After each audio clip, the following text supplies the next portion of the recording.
पास में जो शंकर जी का मंदिर है, घर के पास में शिव जी के मंदिर पर जल चढ़ाने जाना तो पूर्ण विश्वास के साथ जाना, भरोसे के साथ।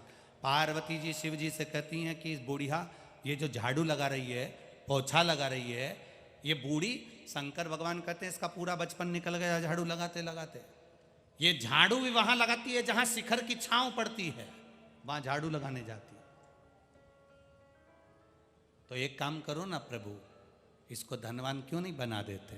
शंकर भगवान बोल रहे हैं, ले मैं तुझे एक हीरा देता हूं, ऐसा कोहिनूर हीरा बुढ़िया को दे दे जहां कचरे का ढेर है वहां पटक दे। पार्वती जी ने कोहिनूर हीरा कचरे के ढेर में पटक दिया।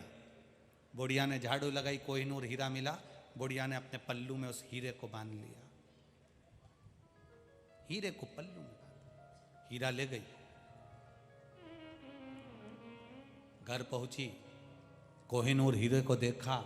वो हीरा जिसको प्राप्त कर लिया उसने उसकी 7 पीढ़ी बिना काम करे भोजन कर सकती है। इतना कीमती हीरा उस बुढ़िया को पार्वती जी ने दे दिया।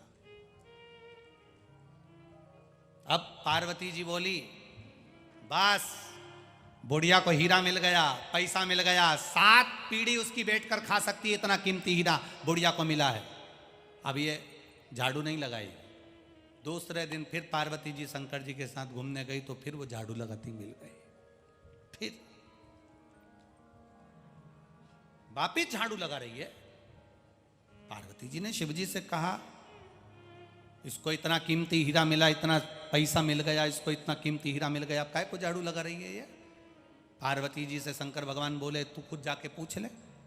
पार्वती जी ने बुढ़िया का रूप रखकर बूढ़ी माँ से पूछा, माँ तेरे को कल यहां से हीरा मिला है? बूढ़ी माँ ने कहा, कोहिनूर हीरा मिला है। हाँ, कितने का है? कि मेरी 7 पीढ़ी बैठकर खा लेगी, इतना कीमती हीरा मुझे भगवान ने दिया है। तो माँ फिर तू झाड़ू क्यों लगा रही है? अब तो तू करोड़पति बन गई, कीमती हीरा तेरे को मिल गया, अब क्यों झाड़ू लगा रही है? बूढ़ी माँ कहती है, अब तो और मेरी 7 पीढ़ी झाड़ू लगाना बंद नहीं करेगी, क्योंकि इसी के दरवाजे से तो मिला है, इसी की चौखट से तो मिला है।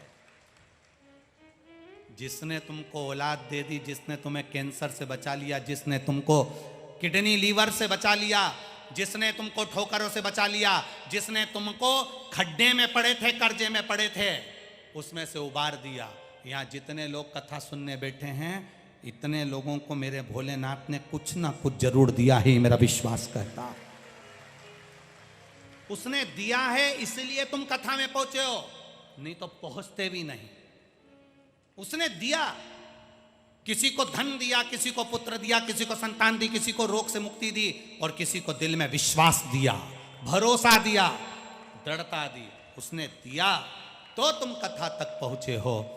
तो वो देता है तो ये विचार करना कि हमें उसका दरवाजा नहीं छोड़ना। आज ज़्यादा मिल गया, मालूम पड़े तुमने भजन छोड़ दिया, श्री शिवाय नमस्तुभ्यम छोड़ दिया, भगवान के मंदिर में जाना छोड़ दिया ना।